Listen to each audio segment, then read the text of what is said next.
Hello everyone. So in this particular tutorial, we are going to discuss all the type of joins that are available in SQL, and this is one of the most favorite topic of any interviewer who's taking your SQL interview. So the scenario is you have these two tables with each single column called ID, and what makes this question very interesting is so you have duplicated values within these tables, and you also have null values in these tables. So now how these joins will differ, let's discuss that each and every scenario, and we'll do a practical implementation as well in PostgreSQL. I'm using this PostgreSQL with pgadmin workbench, so we're going to discuss each and every scenario. So for inner join, what is inner join? It basically tells you all the matching records within the table.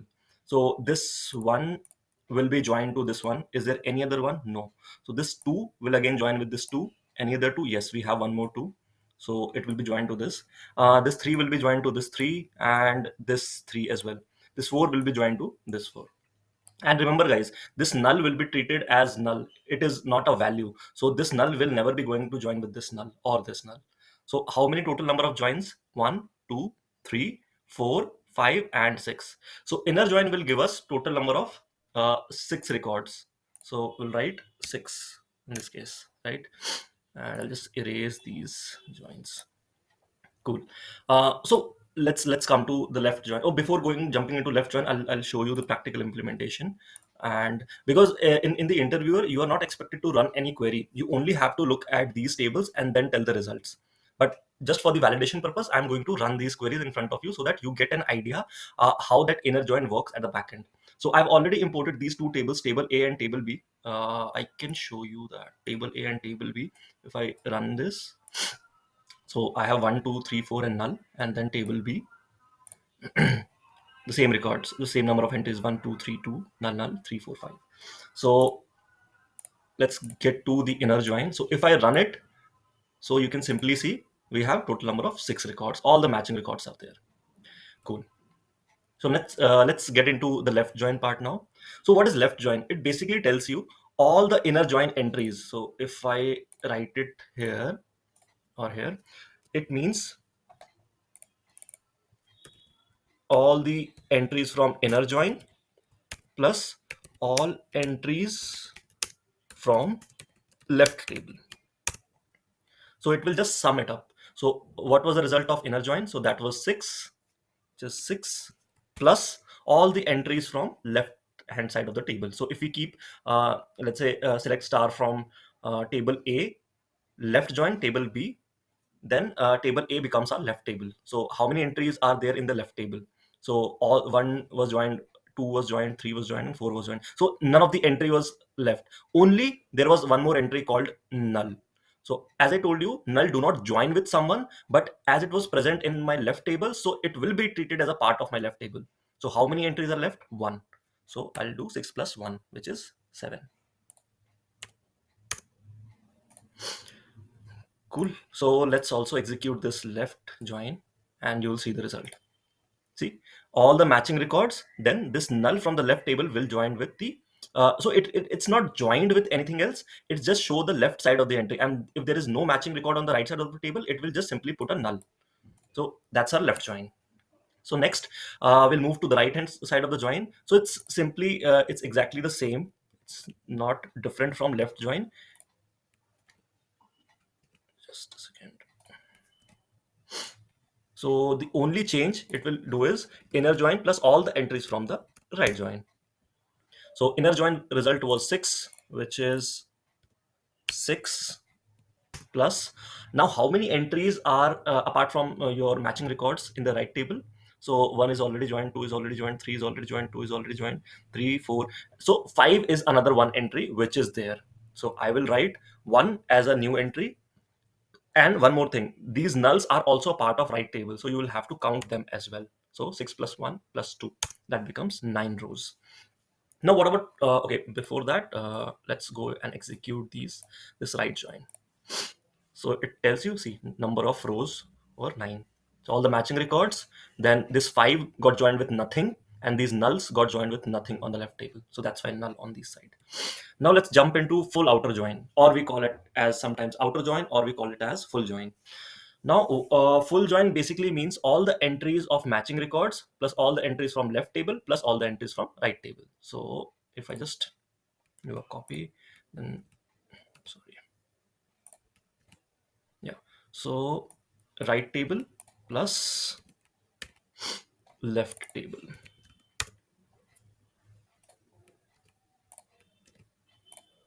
Cool. So what? How many number of rows were in the inner join? That was six. Then additional rows from left table were one. That is this null. So I'll keep it as one. And then how many rows from the right table, which is excluding the inner join? So these two were null, and this was another record. So three. So it becomes total 10 number of records. Let's validate this. And just by running this full outer join, you can write full outer join or sometimes full join or outer join. Everything will work. So see, total number of records are 10. Cool, simple. Okay, now let's go to a more simpler option, which is a cross join. So cross join is nothing but a Cartesian product between these two tables. So total number of rows in table A was 5. So total count was 5. And then in table B, what's the count? It was 9. Remember guys, it will do a Cartesian product. Like this one will be joined with all the 9 entries. This 2 will again join with all the 9 entries. 3 will join with again 9 entries. So as on it will join with each and every entries of every element of those two tables. So 5 multiplied by 9, it becomes 45. So my simple answer in this case will be 45. And then we will validate as well. See, simply it was 45. So what it does was one was joined to each and every element from table B. Second was also joined with every entry of table B. Cool. Then it is union all and union. These are not type of joins, but this will append your data at a row level. Like for example, it was having 5 values and this was having 9 values. So there's a condition whenever you have to do a union or union all, your number of columns and the name and the data type of column should remain same. So when you do a union all with ID column, then what it will do, it will just append this data uh, below this table. So how many number of rows it will become in union all, it is very important to look at, because all the entries will be duplicated. If for example one is there and one is coming from another table, table B, so it will definitely be added and appended. It will not going to keep only one entry.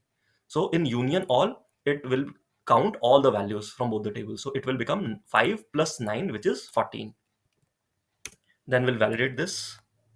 So you will write syntax like select star from table A, union all, and then select star from table B. See, it's summed up, which is 14. So 1 is also repeated here, 2 is also repeated.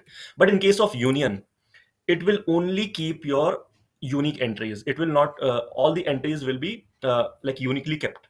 Like 1 will only be, one time. This 2 will only be one time. This 3 will only be one time. So all the repetitive entries, it will keep only and only one time, right? So just tell me guys, how many number of records will come at the, when we execute union? So 5 entry was there, 9 was there, but how many, duplicate entries were there? So 1 was duplicated, 2 was duplicated, 3 was also, 4 was also duplicated. So only one entry from this table will come, that is 4. Then this null will also come, and then this 5 will also come, right? Because null you have 3 times, so it will only consider one time. So 4 plus 1, that's 5, and then 5, another 5 from table B, that is 6. So let's execute this union. So you just write union and then you run it. So 6 number of records, right?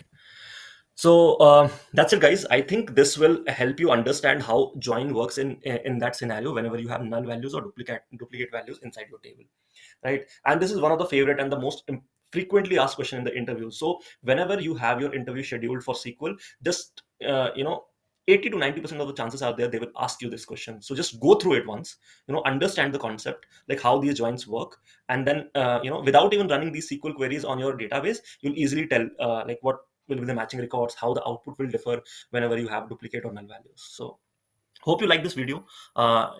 Just like my channel. This is a new channel on SQL. I'm actually helping those students who want to transition from a non-tech background to a data role. So this channel will help you make your career transition very smoothly. So I hope you like this video. Subscribe to the channel, and thank you guys.